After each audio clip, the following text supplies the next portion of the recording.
Galit na nga si Sky dahil sagad ng kasamaan ni Tori, pati ang sanggol ay dinamay pa niya. Sinabihan ni Sir Concha si Sky na kumalma lamang ito dahil pinaglalaruan lamang sila ni Victoria Soler. Nagmamakaawa naman si Tanya kay Tori na huwag niyang sasaktan ang kanyang anak. Sinabihan ni Tori si Tanya na wala itong kwentang ina. Handa ba siyang malagasan ulit ng anak anytime soon? Ang sabi ni Tanya na ganyan na ba siya kasama. Proud siya sa kanyang mga planong masasama.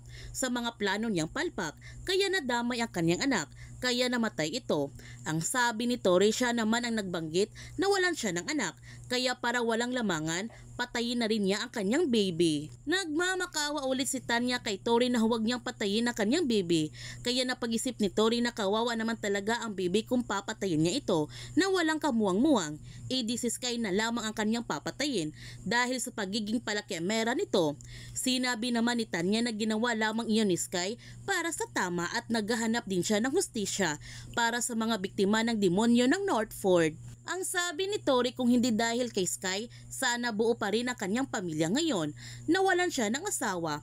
At ipinalam din ni Tori kay Tanya na pareho na sila nito dahil patay na din si Brandon. Hindi makapaniwala si Tanya sa kanyang nalaman na wala na si Brandon.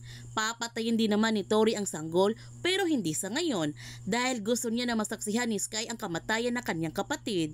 Gayon pa man, nagbigay ng update si Tim kay Sky na hindi niya matrace ang contact number ni Tori na ginamit niya ngayon dahil nakahide ito. At nagtutulungan na nga silang lahat para mahanap kaagad si Tori kung saan ito nagtatago ngayon. Ngunit mukhang may binabalak si Sky, susundin niya ang lahat ng inuutos ni Tori para malaman niya kung saan niya dinala ang kanyang kapatid at ang kanyang ina. At hindi niya ito ipinaalam sa kanyang mga kaibigan ang kanyang binabalak. Simula umaga hanggang gabi wala pa rin updates ang mga pulis kung saan nagtatago si Tori. Kaya nahihirapan na nga si Sky sa kanyang sitwasyon. Sinubukan niyang lakasan ang kanyang loob pero natatakot siya sa mga mangyayari sa kanyang ina at sa kanyang kapatid. Sinabihan ni Gino si Sky kung sino man ang nakalagay sa kanyang sitwasyon ngayon ay matatakot rin. Matatapos rin ang lahat na ito at nandito lamang silang lahat para sa kanya.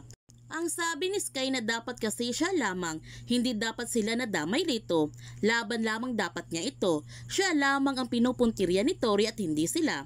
Ang sabi ni Gino na laban din nila ito lahat dahil pati sila ay binibiktima ni Tori.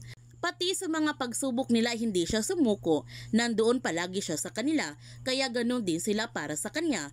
Kung ano ang kanyang laban ay laban na rin nila. Kinabukasan, sinubukan ulit ng mga pulis ang pag-trace sa contact number ni Tori kapag tumawag ulit ito kay Sky. Ngunit nabigo ulit sila dahil hindi enough ang kanilang pag-uusap ni Sky at Tori sa cellphone upang matrace nila ang location. Nag-send naman ng video si Tori kay Sky upang ipakita sa kanya kung sino ang kanyang pipiliin sa dalawa, ang kanyang ina o ang kanyang kapatid ba. At natatakot ng gusto si Sky sa kaligtasan ng kanyang pamilya.